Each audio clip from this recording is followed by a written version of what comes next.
بسم الله والصلاة والسلام على رسول الله. السلام عليكم ورحمة الله وبركاته. قررت أسوي سلسلة قصيرة تتكلم عن medications أو psychiatry, also known as psychopharmacology. So in general, الأدوية اللي نحتاجها in psychiatry are antidepressants. We have SSRIs, SNRIs, TCAs, and MAO inhibitors. So these medications are used as antidepressants and for other disorders.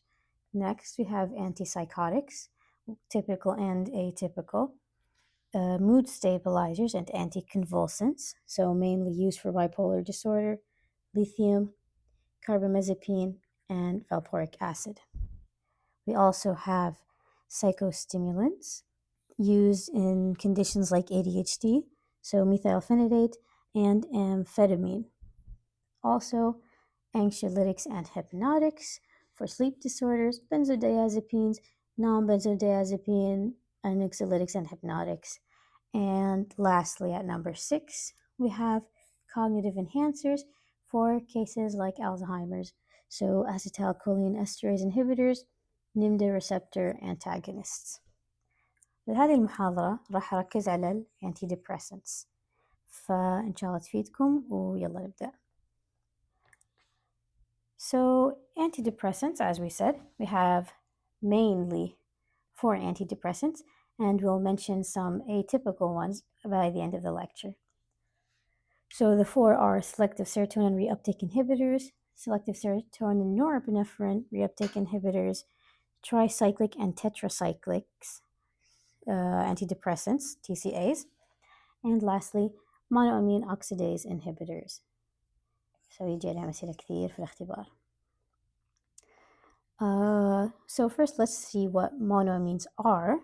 They are neurotransmitters that in their organic chemical structure, they have only one amine group. So what are examples? Serotonin, acetylcholine, histamine, norepinephrine. So when we say monoamine oxidase inhibitors, that means it's going to inhibit all 4 of these because they all have monoamine. So if we use these medications and we block serotonin, because if we think about it, the pathology of depression is decreased serotonin, decreased norepinephrine, and decreased dopamine in the CNS. So we want to increase these with mainly focusing on serotonin. So if we block serotonin using these medications, we would also have side effects of blocking histamine, blocking norepinephrine, specifically the alpha-1 adrenergic receptors, and blocking acetylcholine adverse effects. So لأني بديت بالأخيرة الماو inhibitors راح أبدأ فيها. غيرت الترتيب في المحاضرة شوية بس عشان يكون في سلس أكثر. So MAO inhibitors are one of the oldest medications that were discovered and used. So MAO enzymes, there are 2 classes of enzymes. We have MAO-A and MAO-B. So for A, it's in the CNS and also in the GIT. So when we use MAO-A inhibitors, they're not selective. So بيصير يشتغل على الماو-A اللي في الدماغ وماو-A اللي موجود في الكبد. Whereas MAO-B, it is selective to the CNS, but it only blocks dopamine. So basically it doesn't help in antidepressants. So here it is written. MAO-B inhibitors are helpful for Parkinson's disease or Parkinsonism as an adverse effect of some medications. our focus here is on MAOA. Okay, so MAOA metabolize monoamine transmitters, serotonin, epinephrine, norepinephrine, dopamine, and tyramine. This is going to be pretty important later. Okay, therapeutic indications. So in the modern era, it's rarely used for depression. Why? As we discuss later, you'll see that it has many adverse drug reactions, and they're not worth it. And also, SSRIs and SNRIs are better tolerated.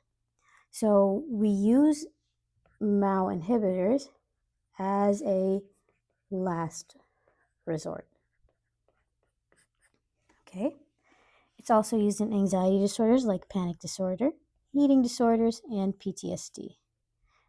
But in this case, we just focus on the depression. So let's start with the adverse reactions. We have orthostatic hypotension, insomnia, weight gain, sexual dysfunction, and tyramine-induced hypertensive crisis. This one is really important. It's high yield, and we'll explain it in the upcoming slides. And also, it was noticed that the sudden withdrawal could also cause mood disturbances, somatic symptoms. So there needs to be a gradual tapering over weeks.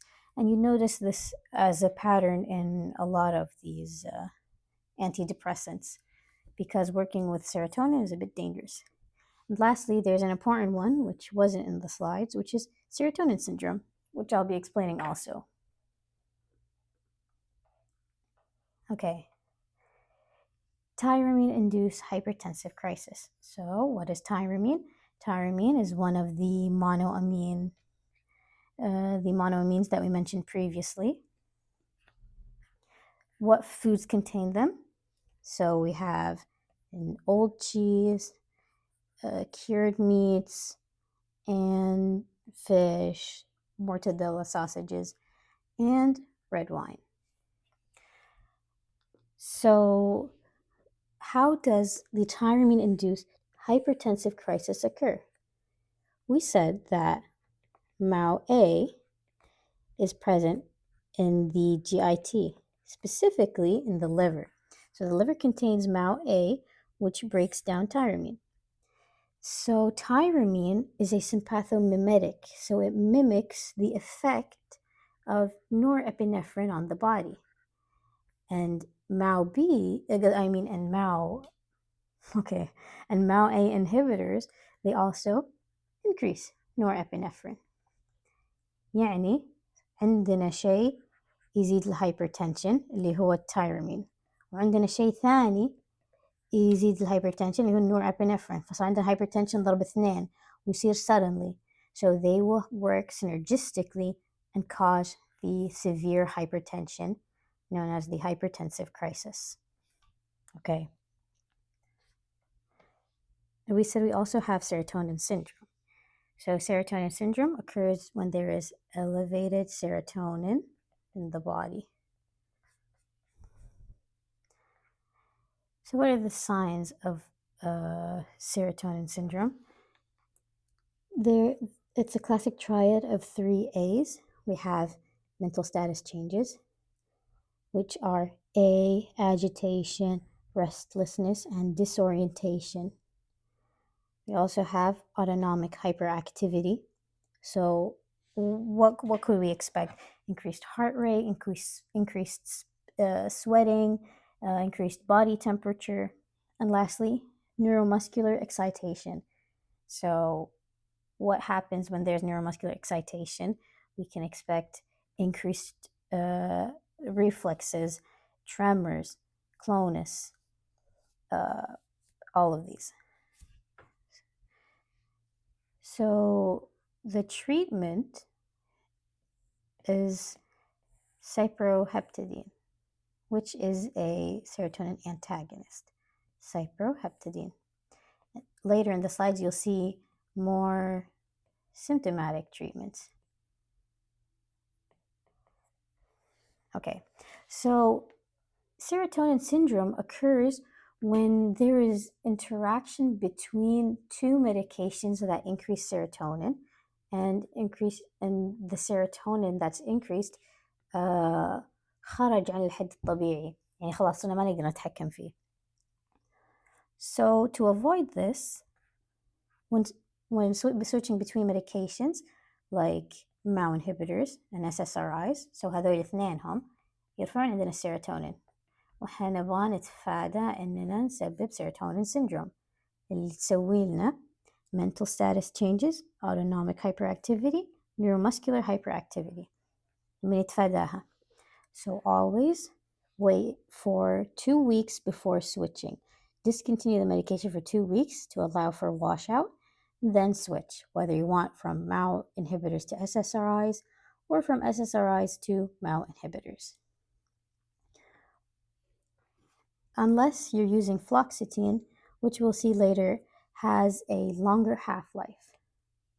So you're going to need to wait over 5 weeks. This isn't really that important. Okay. So what happens if we have an overdose? For the first 1 to 6 hours, the patient will be asymptomatic, and then they'll have agitation that would progress to a coma, hypertension, hyperthermia, tachypnea, tachycardia. So the overdose is also hyperactive deep tendon reflexes, tremors, involuntary movement of the face and jaw. So you'll notice that these are similar to the symptoms of serotonin syndrome. So the overdose increased serotonin. Drug interactions, as we said, those for serotonin syndrome, so most antidepressants. Here are the names of some MAO inhibitors. Let's try to memorize them. Phenelzine, phenazine, isocarboxazid, والله اسمه صعب شوي. Selegiline. This was the only MAO-B inhibitor. So if we say patient with Parkinsonian symptoms, what will you give? Selegiline. Will you give phenelzine? No. Will you give isocarboxazid? No. Would you give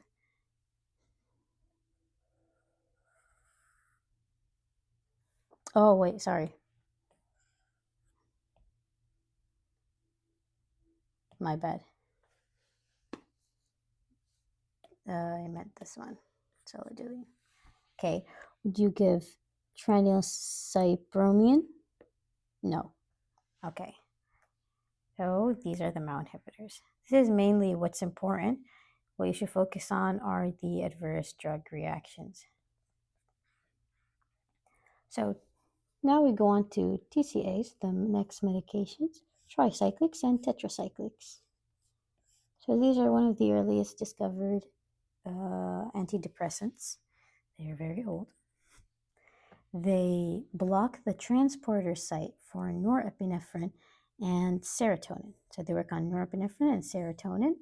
They block them to increase their concentration in the synaptic cleft.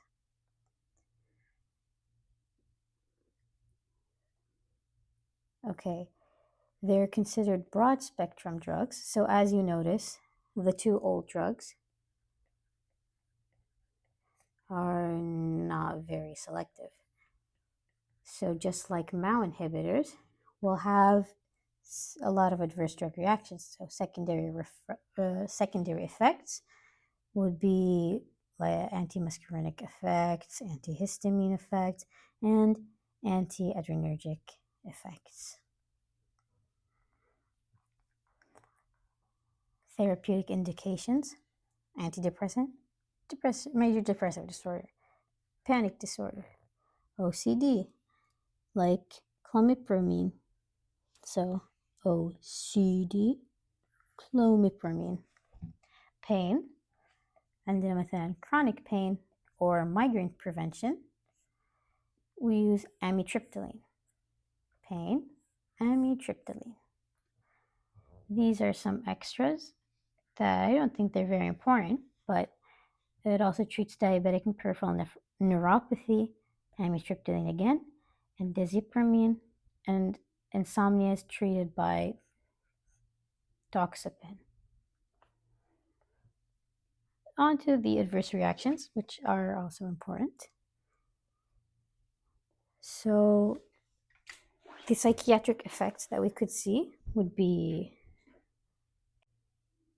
okay, for the psychiatric effects, it may, may induce switch. What does that mean? So that means هو مرة زين في علاج الدبريشن لدرجة إنه كثر ما عالجه وصلني إلى المانيا. صار في switch. يعني توقعنا بنعالج هذا راح جاب لنا مشكلة ثانية. Okay, when also TCAs affect a lot of receptors, so we would have anticholinergic effects, confusion, delirium, or the antimuscarinic effects we know, like blurry vision, constipation, dry mouth, urinary retention, and sexual dysfunction. So this is the anticholinergic toxicity. We have cardiac effects, which this one is pretty important. I should put a star here. The QT interval. So the QT interval would be prolonged. Well, it's also prolonged in another disease that we're going to see. So this would cause arrhythmias, tachycardia. We also have, we also know that, wait, I'll just go skip to the next one for a little. For CNS, we have tremors, myoclonic twitches. It lowers the seizure threshold, meaning that we have a higher chance of getting seizures. How? Because they block GABA receptors as well. So because GABA receptors, which are inhibitory, are blocked, we have CNS excitation. So impramine is actually contraindicated in patients who already have pre-existing conduction defect. Impramine is contraindicated. Okay, we also have autonomic effects like orthostatic hypotension, sweating, palpitations. Now you're probably wondering, okay, why hypotension if we're increasing norepinephrine? Shouldn't it be hypertension? Well, the answer is that in the brain, there are mostly alpha-2 receptors. These receptors are inhibitory and cause vasodilation. So, hypotension. And you'll see hypotension as a side effect in most CNS drugs. So this is a little cheat sheet for you. Okay, so orthostatic hypotension. Nortriptyline is the least likely to cause orthostatic hypotension, so this is a good thing. كيف نحفظها؟ No. Ort and no ortho. No orthostatic hypertension. No. And we also have sedation because of the anticholinergic and antihistamine activity. There might be also weight gain and confusion, especially in the elderly. Also, the overdose is lethal. So this is why it's mainly not used. So TCAs are antidepressants. And what is one of the diagnostic criteria for major depressive disorder? Thoughts of death, whether it was suicide ideation or attempts or plans. So giving this lethal medication to cure depressed people didn't sound like a good idea because the patient may just attempt suicide using this medication. So that's why they're not used. So these are the medications. So النو حقنا هذه اللي سوت لنا good effect هذا nortriptyline. Nortriptyline is more activating. It increases the norepinephrine effects. Okay, so we'll start with nortriptyline, which we said, it has less effect of orthostatic hypotension. Why is that? Because it is more activating. It increases the effects of norepinephrine. This is what we call a secondary amine. So it was the only positive thing over here. Nortriptyline لحاله. It's more activating. Therefore, it can be used in depressed patients who present with psychomotor retardation because it is excitatory. The others, which are imipramine, clomipramine, amitriptyline, these are tertiary amines, which are more sedating. They have an increase in antihistamine effects. So تذكرون الانتيهستامين يخلينا more drowsy. This would help patients who are depressed and have insomnia.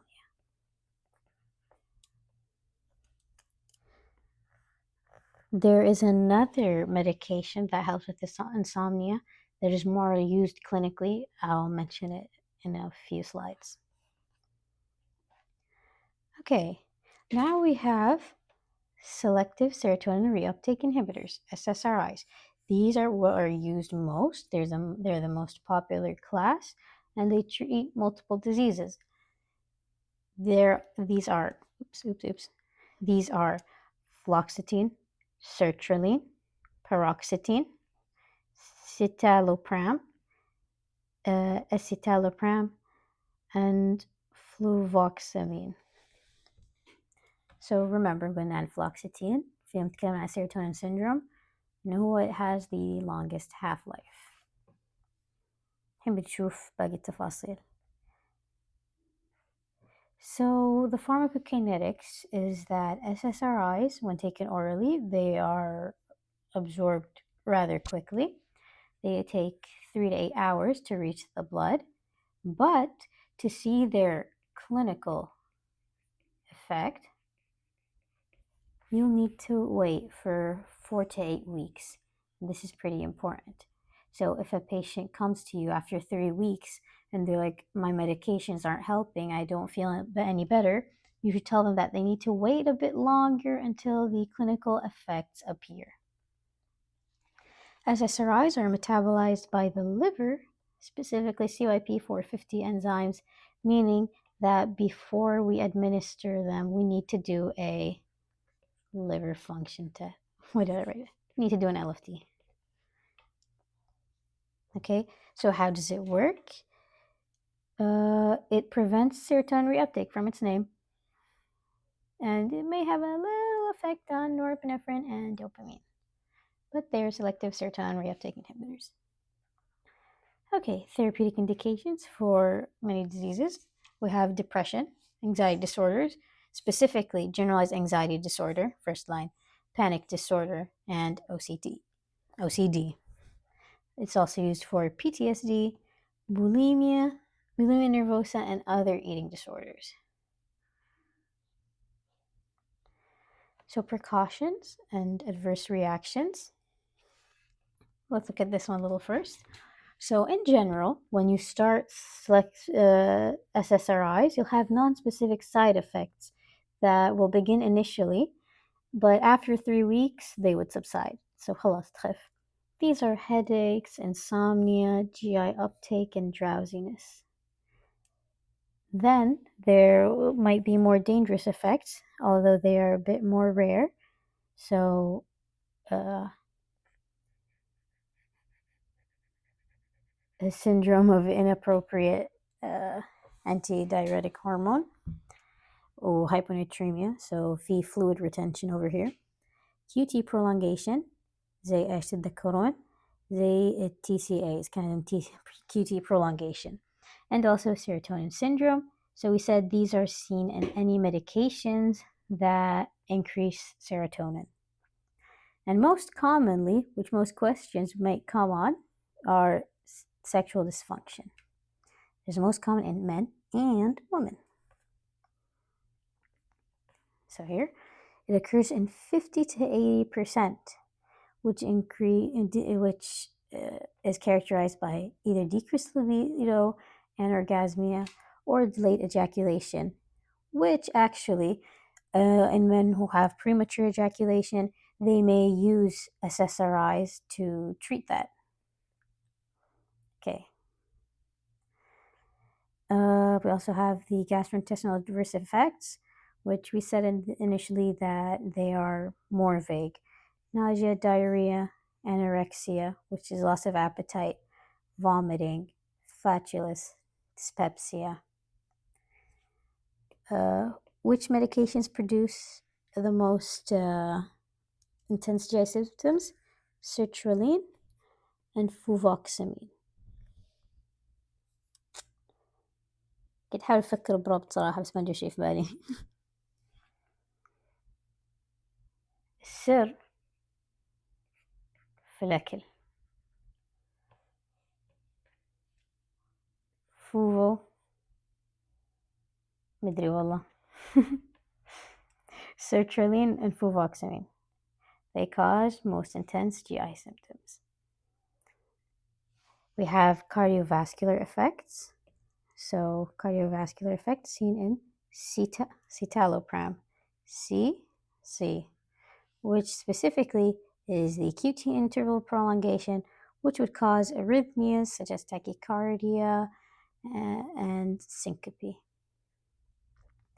We also have central nervous system adverse effects, which we mentioned before: headaches, anxiety, maybe insomnia, sedation, and anticholinergic effects: the dry mouth, urinary retention, sweating, constipation. These are seen in paroxetine. Okay. Try to memorize these and okay. Next. Okay. Some other adverse effects. We may have hematological adverse effects, platelet aggregation impairment in the SSRIs, electrolyte glucose disturbances, extrapyramidal symptoms. So if you remember, because the dopamine that affects the central nervous system is because the receptors are blocked, it means that we could have the Parkinsonian symptoms.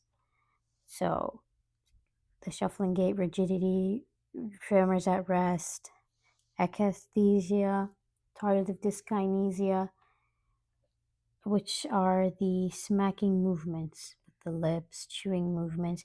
They are motions that are involuntary. You have acute dystonia, facial grimacing, involuntary eye movement, muscle spasms, and I forgot to mention, akathisia are movements that occur that are repetitive and the patient can't control. So restless, trouble standing still, pacing on the floor, and feet are constantly in motion. So selective serotonin reuptake inhibitors discontinuation. This is a syndrome that could occur when you abruptly stop the medication. We have dizziness, weakness, nausea, headache, poor concentration, paresthesia, rebound anxiety, and depression. All these could occur because when you suddenly discontinue the SSRIs. These are seen in most of the SSRIs, so all of them almost have this, except for fluoxetine, which, if you remember, we said has the longer half-life. So it still has concentration in the body. Okay, so هذه أشياء زي ما قلناها من قبل. Precautions إنه treatment, the clinical benefits appear after treatment of at least 6 weeks, or it could be 4 to 8 weeks. The initial adverse effects, which we mentioned earlier here, they resolve after resolve spontaneously in 3 weeks. Okay, we said fluoxetine least likely to cause discontinuation symptoms because it has the longer half-life, and overdosing would cause the most dangerous, which is the cardiac increase in the QT interval. Citalopram, cardiac. So, serotonin syndrome, as we mentioned, for the MAO inhibitors, anything that increases the concentration of serotonin. When it interacts with another drug that increases serotonin, we may have excess serotonin that would cause serotonin syndrome. So serotonin syndrome, characterized by autonomic symptoms, neuromuscular excitation, altered mental status. We all mentioned these before. So these are the symptoms. Okay. So treatment of serotonin syndrome consists of removing the offending agents, any medication that increases the serotonin. If you remember, the medication that we use to treat is called cyproheptadine. Cyproheptadine, the serotonin antagonist. But here in our slides, what's mentioned are symptomatic treatments. So dantrolene, I'm not sure if it's correct. I remember that this is for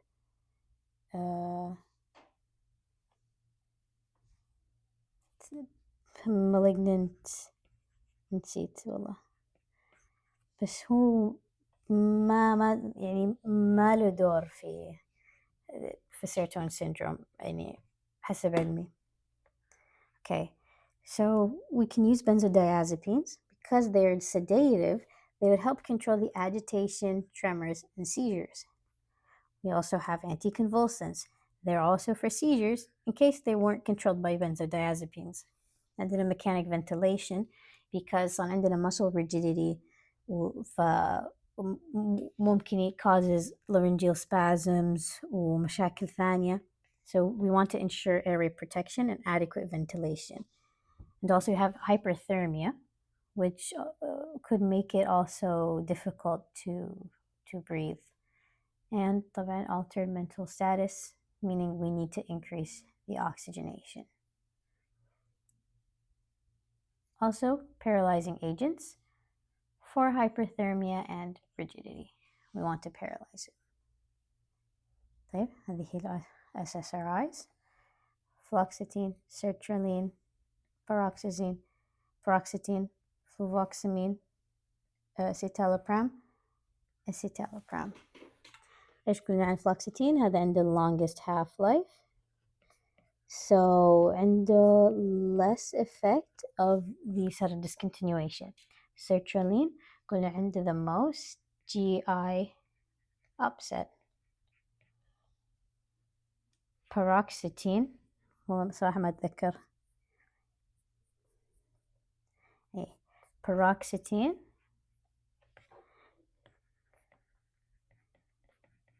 anticholinergic effects. Citalopram prolongs the QT interval. Yeah, that's it.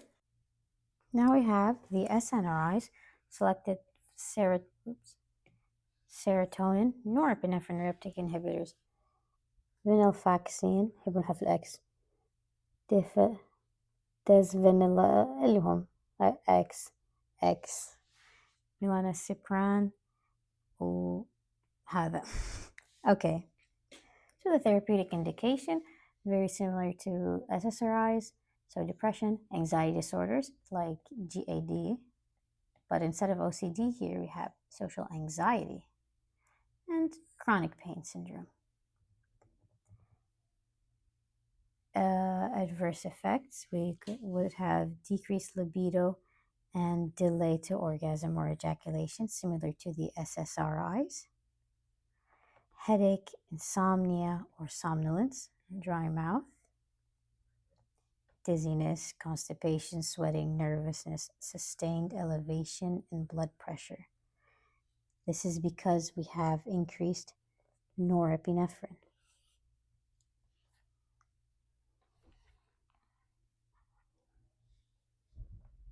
So, duloxetine, venlafaxine, desvenlafaxine. So حروف الإكس هذه هي ال SNRIs، ما في عليهم كلام كثير صراحة. هنا thank you slide لنهاية المحاضرة، بس حبيت أضيف أشياء زيادة. There are some atypical antidepressants that I came across وأحسها مهمة إن نعرفها. So bupropion أكيد مألوف لكم، أخذنا سنة ثالثة وكان يتكلم for people who are undergoing smoking cessation. So what does it do? It blocks reuptake of norepinephrine and dopamine, and it increases the release of presynaptic catecholamines. So عندنا زيادة في النورابinephrine. زيادة في النورابinephrine معناته يساعدنا sexual dysfunction. So a lot of patients who come and they complain that our SSRIs are giving us sexual dysfunction, إيش نعطيهم بداله؟ bupropion. Also, if a patient is gaining weight from their depression ويبون ينزلونه, also bupropion. So improves sexual dysfunction and promotes weight loss. Toxicity, the problem here, it would decrease the threshold for seizures, like a similar medication we mentioned before. Anxiety, insomnia. أهم شيء تعرفون, sexual dysfunction promotes weight loss. عندنا دواء ثاني هنا, mirtazapine. Mirtazapine here blocks the presynaptic alpha-2 receptors. If you remember alpha-2, so alpha-2 are responsible for the negative feedback loop. So they're inhibitory. If we block them, معناته نقدر نزيد في يصير عندنا unregulated زيادة في النورابinephrine والسيروتونين. فيصير يزيد عندنا. Also, it blocks postsynaptic serotonin 5-HT2 and 5-HT3 receptors.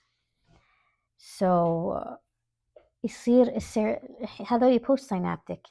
معناته السيروتونين اللي في synaptic cleft will not bind to this one or this one. Instead, it's going to bind to the 5-HT1 receptors postsynaptically. These have sedative effects. This receptor, it gives us the sedative effects. So these are helpful for patients with insomnia. But it causes dry mouth, increased appetite, and weight gain. Okay. Sedation and weight gain. They're going to sedation, mirtazapine. They're going to sexual dysfunction, bupropion. وفي هذول medications بعد يعني هي نوعا ما مهمة just for one concept أبغى أشرحها. So هذا Trazadone and nefazodone. What are they? They're serotonin reuptake inhibitors, but they're pretty weak at it. And also, they affect the 5-HT2A and 5-HT2C receptors. So if they're in low doses, they become antagonists. If they're in high doses, they become agonists. And they're used mainly for insomnia. بس اللي عادة يستخدمونه في العيادات Trazadone. May cause liver failure, must monitor AST and ALT. Similar to what? Similar to the SSRIs. طيب. This is a concept that is pretty important. يعني شوي يركزون عليه في USMLE, which is priapism. So priapism is the state of having a persistent erection. This would increase the pressure, causing compartment syndrome and hypoxia. This is rare, but it is the most dangerous adverse effect of Trazadone. So it's not really important, but أهم شيء تعرفون الkeyword, which is priapism, and it's related to Trazadone. This is all I have for the explanation. بعطيكم أسئلة شفتها في أمباس كانت شوي significant ونشوف إذا تقدرون تحلونها ولا لا.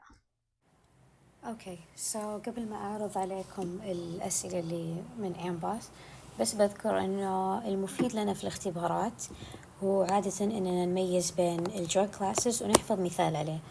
فمثلا إذا جاء سؤال بيجي سؤال يسأل مثلا عن symptom of depression وإيش العلاج اللي ممكن نستخدمه. ففي medication واحد بيكون antidepressant مثلا الباقيين antipsychotics. أو ممكن يسأل عن adverse effect حق drug class معين من antidepressants مثلا هو الوحيد اللي يكون TCA والباقيين different types. You need to know أسماء المedications. طيب يلا نبدأ بسؤالي من أمباس. أبغاكم تقرون هذا السؤال، بعطيكم شوي وقت تقرونه وبعدين بجاوب عليه. Okay, so الأشياء هنا المفيدة إنه the patient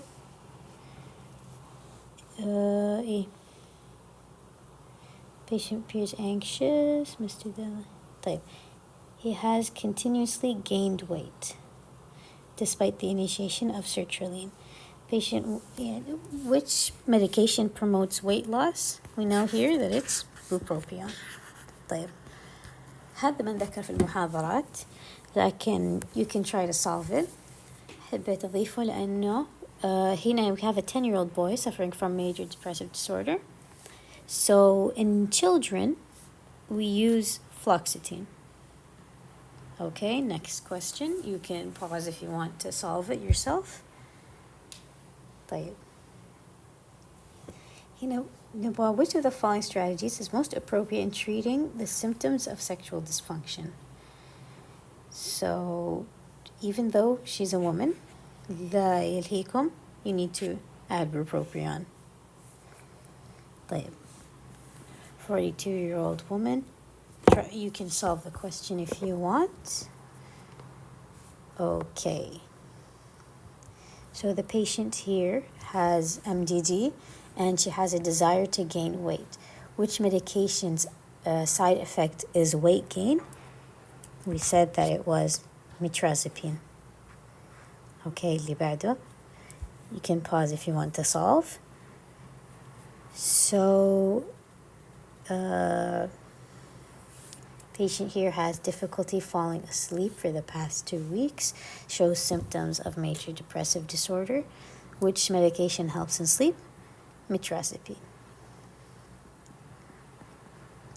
Okay, next question. So the patient here basically comes to you after 3 weeks of initiation of antidepressants and complains that it's not helping. So what do? You have to ask the patient to continue for 3 more weeks because, as we said, it takes 4 to 8 القلم شوي معلق.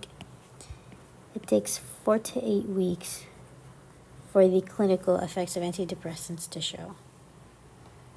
طيب السؤال اللي بعده. I'll pause if you want to solve. Okay, so the patient says that the medication had little benefit and caused erectile dysfunction. Which of the following medications is most appropriate for this patient? So the patient has problems with erectile dysfunction. Which medication is used for that? Bupropion. You're noticing that a lot of questions are coming from these atypical antidepressants, and these are like mostly used in Anki, and also I feel like they're going to be beneficial for practice. Okay, so we have a patient who had depressive mood, and then over the past 3 days he had not slept, training to climb Everest. He spent all his savings. These indicate a mood disorder or bipolar. So which of the drugs most likely cause the patient's current behavior?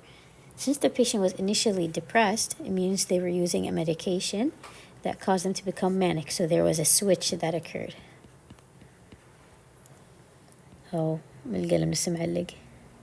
Anyways, so there was a switch. Which medication? 3, 2, 1. It is venlafaxine, the SNRI. Okay, after that, patient presented 3 weeks after a normal vaginal delivery. She became extremely depressed, been chanting oddly since the second day of the baby's life, inattentive to personal hygiene, she has blunt affect, and she states that the breast milk is harming the baby. So these are signs of, why do I keep using this? These are signs of psychosis. So what is your first step in treatment? Okay, 3, 2, 1. It is arrange for a secure transfer to the nearest emergency department for immediate psychiatric hospitalization. Why? Because there is a high risk of suicide and infanticide. Now I know these are women's related disorders, but يعني حبيت أضيفه لأنه سؤال حلو. Okay, and this is all I have.